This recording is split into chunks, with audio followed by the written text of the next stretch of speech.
Hi there, my name is Mythreyi Venkateswaran and I live in San Jose, California. Today I'll be talking about domestic World War II, specifically Japanese concentration camps. I'd like to thank my mentor, Chris Ketchum, for guiding me throughout the whole creative writing process, where I wrote a short story that follows a chef who is imprisoned in the Tule Lake concentration camp, which was located in Northern California. I'll first give a general overview on how these camps came to be and what they were like, and then I'll go into further detail about Tule Lake. And for simplicity's sake, I'll refer to all these prisoners as Japanese Americans.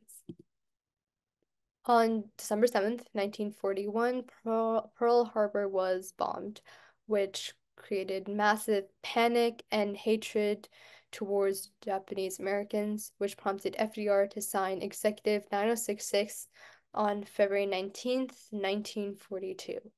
This order relocated anyone of at least 1/16th Japanese descent to various camps.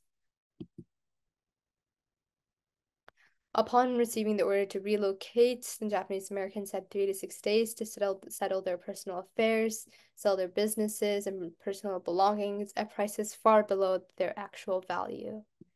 And from there, they had to go to temporary assembly centers, which were the midpoints to the permanent concentration camps.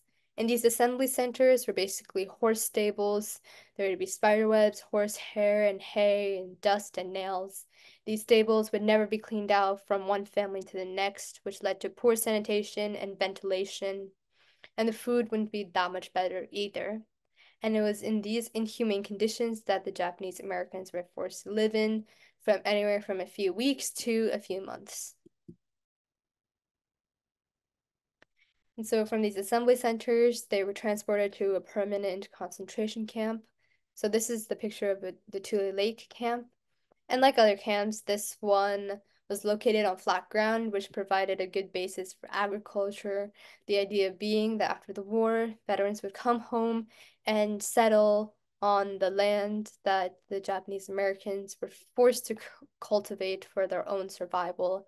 And obviously, the Japanese Americans wouldn't have a claim to that land whatsoever. Once at camp, the Japanese Americans had to fill out a questionnaire, and the last two questions, questions 27 and 28, would play a major role in determining whether they were loyal to the US government or not. Question 27 asked if they'd serve in the military, and question 28 asked if they'd give up their ties to Japan and the emperor. Many people were angered by these questions, finding it outrageous that their loyalty was being questioned at all, given that they either lived in the United States for a very long time or they lived here for their entire lives. So some people refused to answer these questions, and the authorities unlawfully arrested them and threw them in prison for exercising their constitutional rights. So as I said before, agriculture was a major part of camp.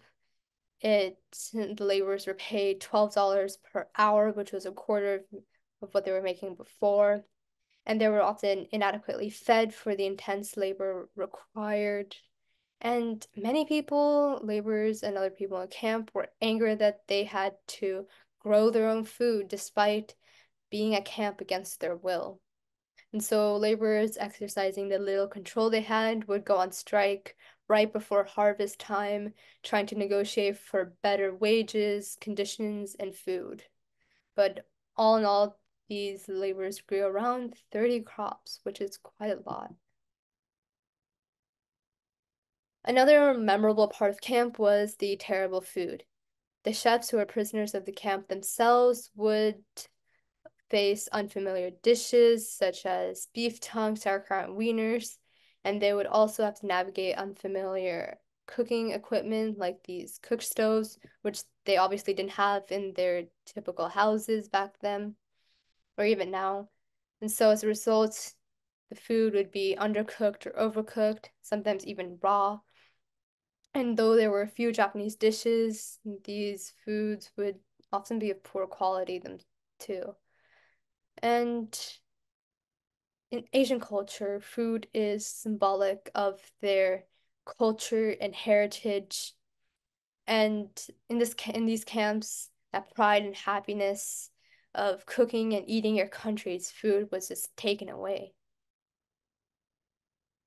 And so this is my overview on Japanese concentration camps. I hope you got an idea for just how the government let their fear guide their decisions and how that choice just uprooted the lives and dreams of many Japanese Americans.